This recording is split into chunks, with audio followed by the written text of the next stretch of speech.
ፍቅረኛ ያለ ኒካ በፍቅረኝነት የተረገዘ ልጅ እርጉዝ የሆነች ሴት ማስወረድ ኃጢአት ነው ወንጀል ነው ብለን ካልን በግዴታ ደግሞ የተደፈረች ሴት የሷን ደግሞ ማውረድ እንዴት እንችላለን?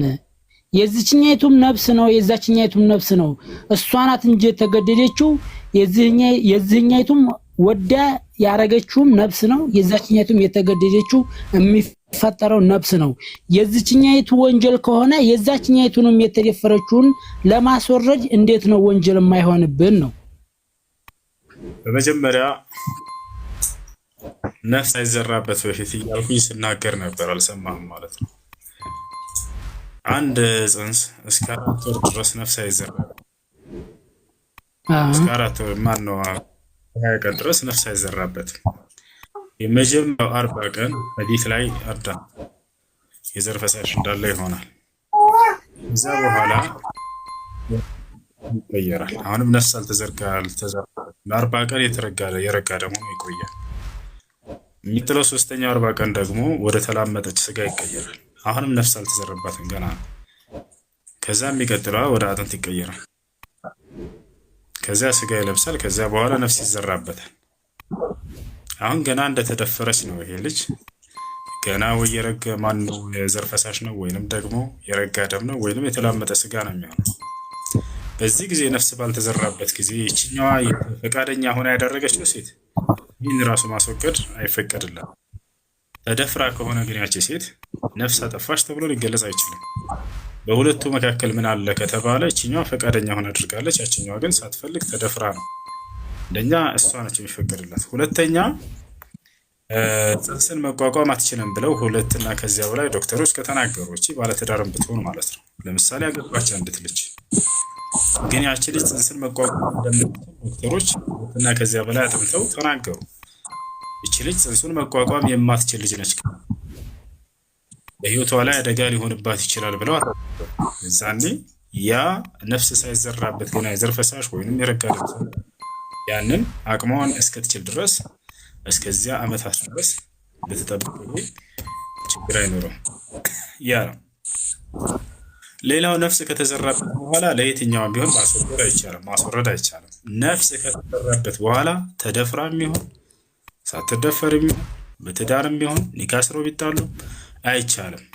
ለአንድ አካል ብቻ ነው የሚፈቀደው ነፍስ ከተዘራበት በኋላ ነፍስ ማን ነው ያንን ጽንስ ማስወገድ። ለምን ከተባለ አካለ ጎደሎ ከሆነ ለምሳሌ ጭንቅላት የለውም ከተባለ ነፍስ ከተዘራበት በኋላ ራሱ የልጅ ቢወጣም የሚኖረው ነገር አይደለም። ገብቷቸዋል። ያ ነገር የሌለው ከሆነ 2 እና ከዚያ በላይ ዶክተሮች አሁንም መርምረዋት ይሄ ነገር ከተገኘ የዚህ አይነት ችግር ካለ የዛኔ እሱ ቢወገድ ችግር የለውም። ገብቷቸዋል። ምክንያቱም ወጥቶም መኖር የማይችል ነገር ስለሆነ ማለት ነው። ከዚህ ነው። እሺ አይ ጥያቄ ያለ ይቀጥል።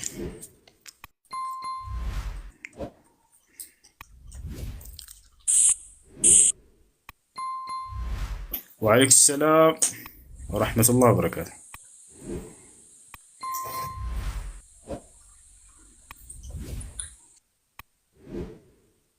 ወአለይኩም ሰላም ወራህመቱላሂ ወበረካቱ። እሺ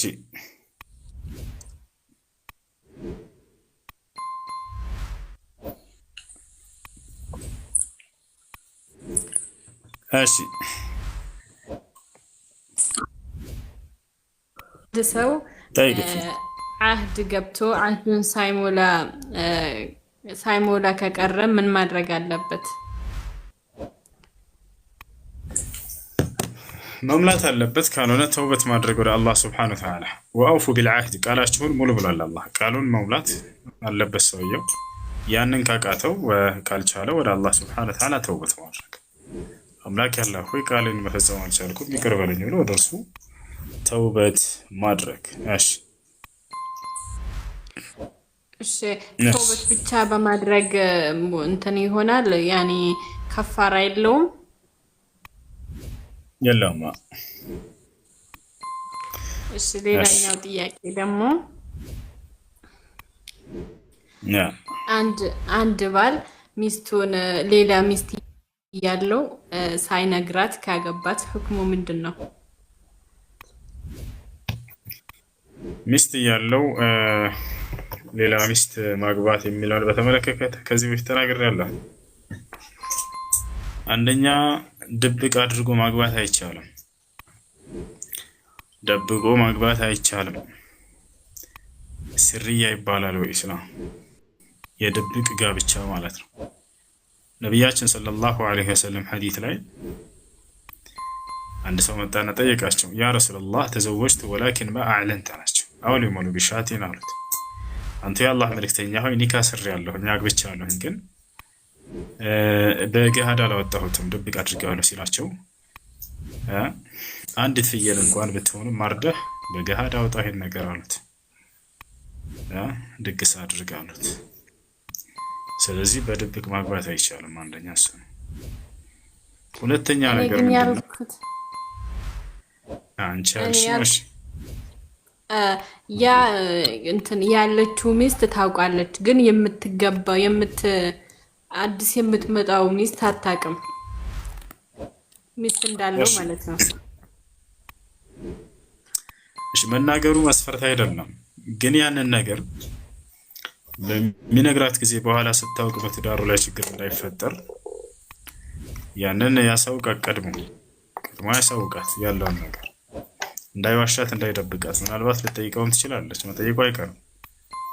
ያቻል ስለ አንተ ንገረኝ ትለዋለች። ሳያገባት በፊት ስለ አንቺ ንገረኝ ሊላት ይችላል።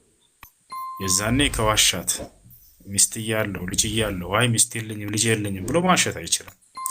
ዋሽቶ ቢያገባትስ ፍቺ መጠየቅ ትችላለች ወይ? ከጊዜ በኋላ ብታውቀው ትችላለች። ምክንያቱም የመዋሸት አይገባውም። ከዋሻት ወይ ከዋሸችው በሆነ ነገር ላይ በዚያ መሰረት አድርገው ውሸታቸው መሰረት አድርጎ አንዱ የተዋሸው አካል ፍቺ ቢጠይቅ ወንጀለኛ ይሆናል። እሺ ጀዛ ጨርሻለሁ። ሽክራን ጠይቀን ሰላም አለይኩም ሁሱ ሰላም ነው።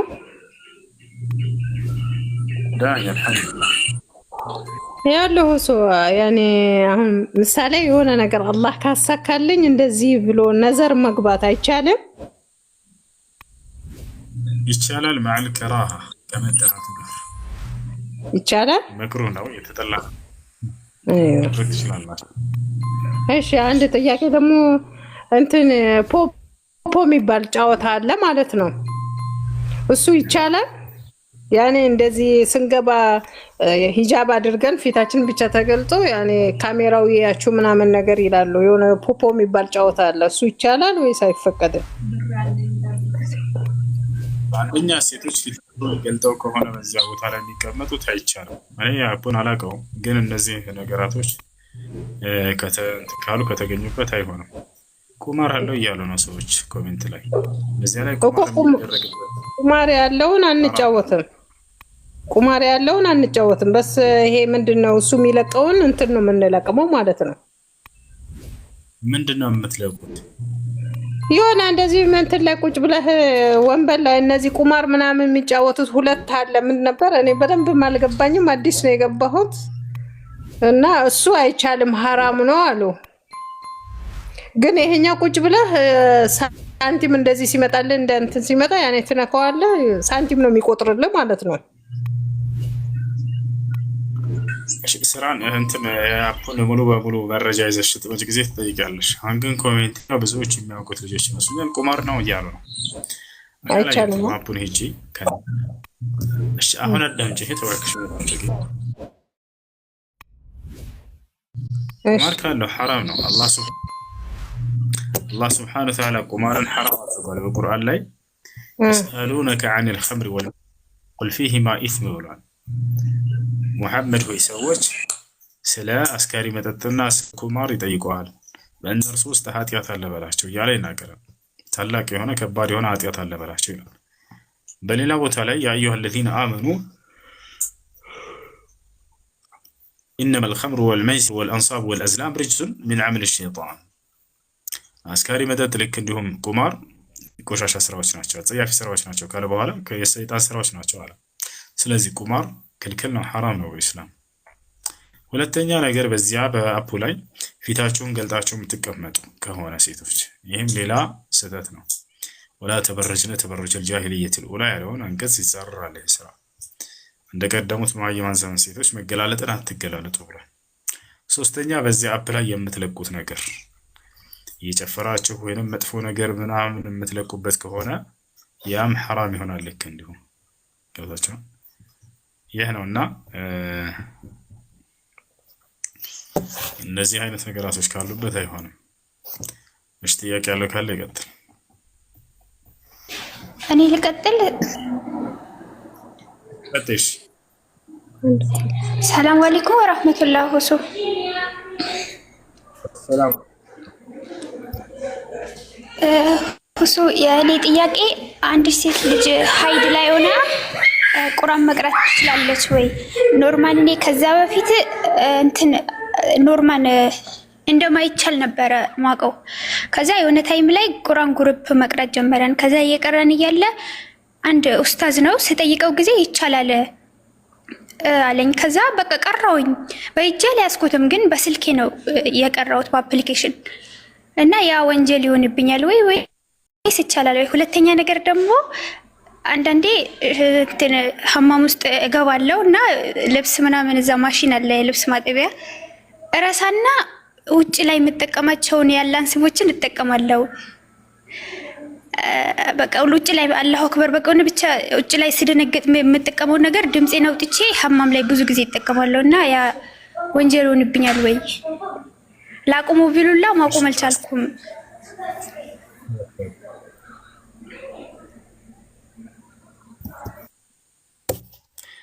እሺ ረስታችሁ አትጩሁ፣ ቀስ ብላችሁ አውሩ። እሺ ቀስ ብላችሁ አውሩ። ደግመዋለሁ። ጩኸት ስሰማ ምን ትዝ እንደሚለኝ ታውቃላችሁ? ትልቁ የጀነት ጸጋ በጀነት ውስጥ ጩኸት የለም የሚለው የቁርአን አንቀጽ ነው። ያ ሰላም ጀነት ረጋ ያለ ዓለም ነው። ያ አላህ ወላሂ እስክገባ ነው በቃ እንትን ያልኩት የቻኮልኩት ጀነት ረጋ ያለ ቦታ ብቻ ነው የዳጉጭ በቃ اللهم وفقنا الجنة ከጀነት ጸጋ ትልቁ ጸጋ ምንም አይነት ጩኸት በርሶ ውስጥ አይሰሙም ማለት ከንቱ ንግግርንም አይሰሙም።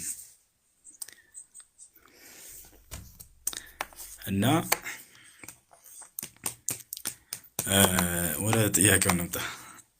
ወደ ጥያቄው ስንመጣ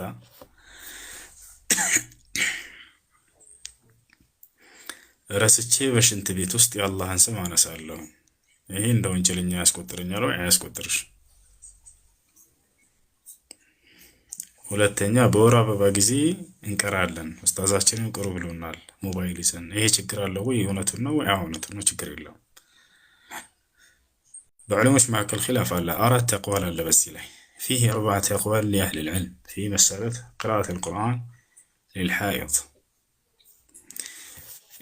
4 قول አለ። ነገር ግን እዚህ ቦታ ላይ اختلافات العلماء እንነግራቸውና ከዚያ በኋላ ራጅህ የሆነውን እናስቀምጥላቸዋለን። ያንን አንዱን ተናገርን ማለት ሌሎቹን አናውቃቸውም ወይንም አልተናገርናቸው ማለት አይደለም። ያን አንጠልጥለው ይዘው ይሄድና እንደዚህ ብላቸው ያለ አራቱንም እንገራቸው። አንዳንዴ ደግሞ ኺላፎችን የማልናገርበት ጊዜ አለ። ራጅህ ነው ብዬ የማምንበትን ቁጭ አድርጌ የላቸው ይሄዳለሁ።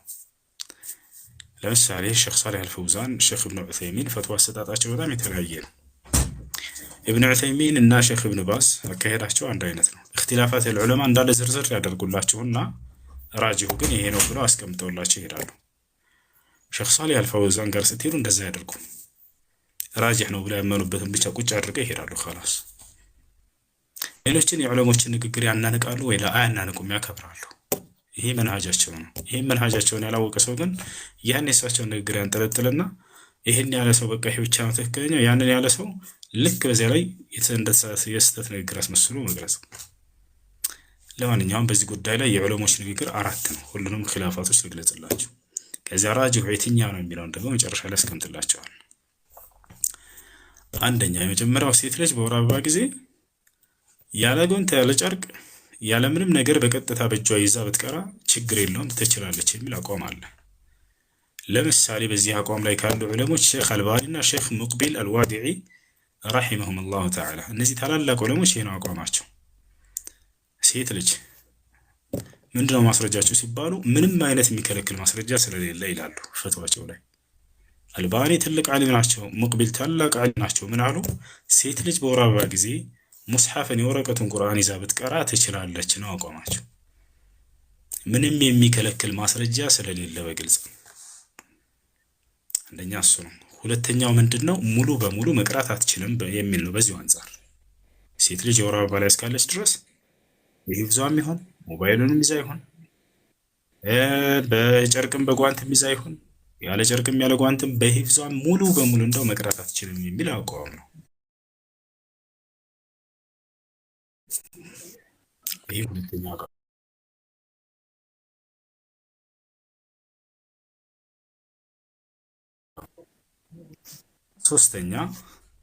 ሶስተኛው ምንድን ነው? አይ ሴት ልጅ በጨርቅ በጓንት ይዛ የወረቀቱን ቁርአን መቅራት ትችላለች፣ ሞባይልን ይዛ ግን ያለ ጨርቅ ያለ ጓንት ይዛ መቅራት አትችልም። ይሄ ነው ሶስተኛው።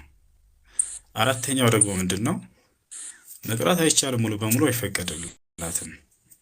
ኢላ ሊضሩራ በጣም አንገብጋቢና አስገዳጅ ለሆነ ነገር ጊዜ ካላጋጠማት በስተቀር ለምሳሌ መምህር ከሆነች አስተማሪ ከሆነች የግዴታ ይዛ ማስቀረት ስላለባት ለእርሷ ይፈቀዳል። ወይንም ደግሞ ቁርአን ውድድር ቢኖርባት ወይም ረጃ እንዳይጠፋ ብላ እንዲህ አይነት ነገር አስገዳጅ የሆነ ነገር ካለባት ለእሷ እንጂ የሚፈቀደው ለዚያ በጨርቅ ወይንም በጓንት ይዛ የሚል ነው። ታዲያ ከዚህ ሁሉ ራጂሁና አመዛኝ ነው ብዬ የማምንበት ከቁርአንና ከሐዲስ ማስረጃዎችን ያየሁበት የትኛው ነው? ሶስተኛው ላይ ያለው ነው። ሴት ልጅ በወር አበባ ጊዜ በጨርቅ ይዛ በጓንት ይዛ የወረቀቱን ቁርአን እንዲሁም ደግሞ ሞባይሉን ይዛ እንዲሁም በሂፍዟ ብትቀራ ችግር የለውም የሚል ነው። የማይቻለው ምንድን ነው? ያለ ጨርቅ ያለ ጓንት በቀጥታ ይዛ መቅራት ነው። ይህን ያመላከተኝ ማስረጃ ከቁርአን የትኛው ነው ከተባለ አላህ በሱረቱል ዋቂዓ ላይ ላ የመስሁ ኢላ አልሙጠሀሩን አለ። የተጠራሩ ሰዎች ካልሆኑ በስተቀር ቁርአንን አይነኩትም አለ። አይነኩትም አለ እንጂ አይቀሩትም አላለም። መቅራትን ሳይሆን የከለከለው መንካትን ነው። ስለዚህ አትነካ በእጇ ሞባይሉን ይዛ መቅራት ትችላለች። አልጀዋል ላ የእኹዙ ሑክመ አልሙስሐፍ የሙስሐፍን ቦታ አይይዝም። ይህ ምንም ጥርጥር የለውም ከዑለሞች ዘንድ። እንዲሁም በሂፍዟን ብትቀራ ችግር የለውም አልነካችምና።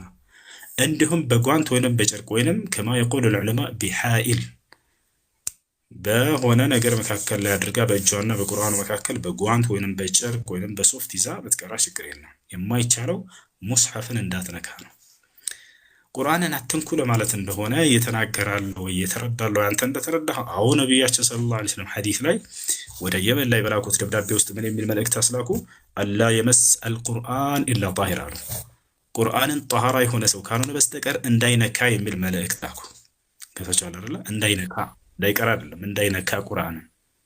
ስለዚህ መንካትን ነው የሚከለክለው እንጂ ቁርአንና ሐዲስ መቅራትን አይደለም። ስለዚህ በዚህ ሁሉ ማስረጃ ሴት ልጅ በሂፍዟ ብትቀራ ችግር የለውም በዚያን ጊዜ። ወይም ደግሞ ሞባይሉን ይዛ ብትቀራ ችግር የለም። ወይም ደግሞ ሙስሐፍን በጨርቅ ወይም በጓንት ይዛ ብትቀራ ችግር የለውም። በሂፍዟም ልክ ነው።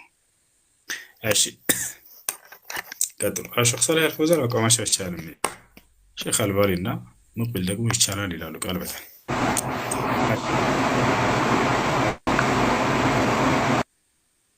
በቃ ያለ ይቀጥል። السلام عليكم. ወአለይኩም ሰላም ወራህመቱላሂ ወበረካቱ።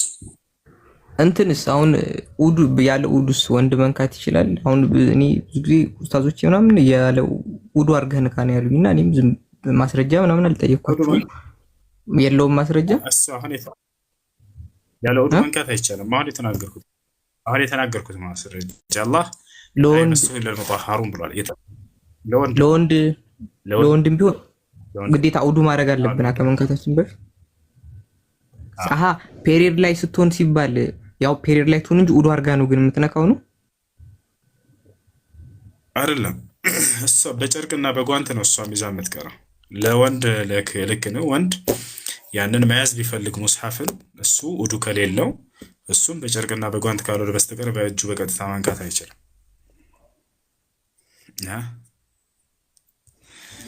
ያው አልባኒ ፈትዋ ላሳያችሁ ልጆች፣ ቅድም እንዳልኳችሁ من هلال يفتي محمد ناصر الدين الألباني بجواز قراءة القرآن للمرأة الحائض ومس المصحف بيديها دون حرج،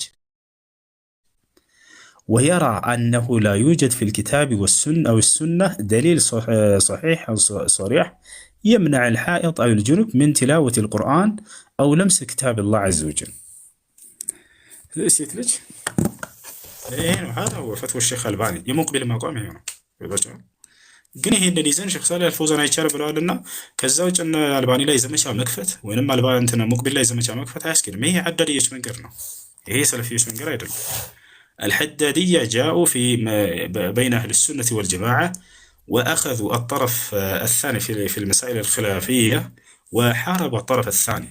هذا هو منهج الحدادية، منهج الحدادية، وقد حذر منه العلماء الكبار وعلى رأسهم سماحة الشيخ ربيع المدخلي رحمه الله تعالى وغيرهم من علماء السنة. هاي تيجي اللي قد. السلام عليكم ورحمة الله وبركاته. السلام عليكم ورحمة الله وبركاته. እንዴት ነኝ? የኔ ጥያቄ ቁርአን ግሩፕ ላይ የክትሚያ ሰዓት ከተለያዩ መርከዝ ኡስታዞች ይመጣሉና ቁርአን የከተመ ልጆች ደግሞ ቁርአን እንቀራለን። ይሄ እንዴት ይታያል? የቁርአን ክትሚያ ግብዣ ማድረግ ነው። በሱ ጉዳይ በዑለሞች መካከል አሁንም ኺላፍ አለ። ግማሽ ዑለሞች ቢድዓ ነው ያላሉ፣ ነብዩ ሰለላሁ ዐለይሂ ወሰለም ስላላደረጉ ስላላዘዙ። ነገር ግን መጨረሻው ላይ ሰሃቦች እና አነስ ኢብኑ ማሊክ ችግር እንደሌለው ተናግረዋል። ከሰሃቦች የተገኘ ነገር ነው። የአላህ ሱብሓነሁ ወተዓላን ጸጋ ኢዛ ካነ ሚን ባብ ሽክር ነዓም ፈላ ሐረጀ ፊህ። አላህ ሱብሓነሁ ወተዓላ ጸጋን ስለዋለላችሁ ቁርአንን የሚያክል ታላቅ የእውቀት ዘርፍ ስላሳወቃችሁ አላህ ሱብሓነሁ ወተዓላ ይህን ጸጋ በመዋሉ ምክንያት ለእናንተ እርሱን ለማመስገን ብላችሁ ያንን ብታደርጉ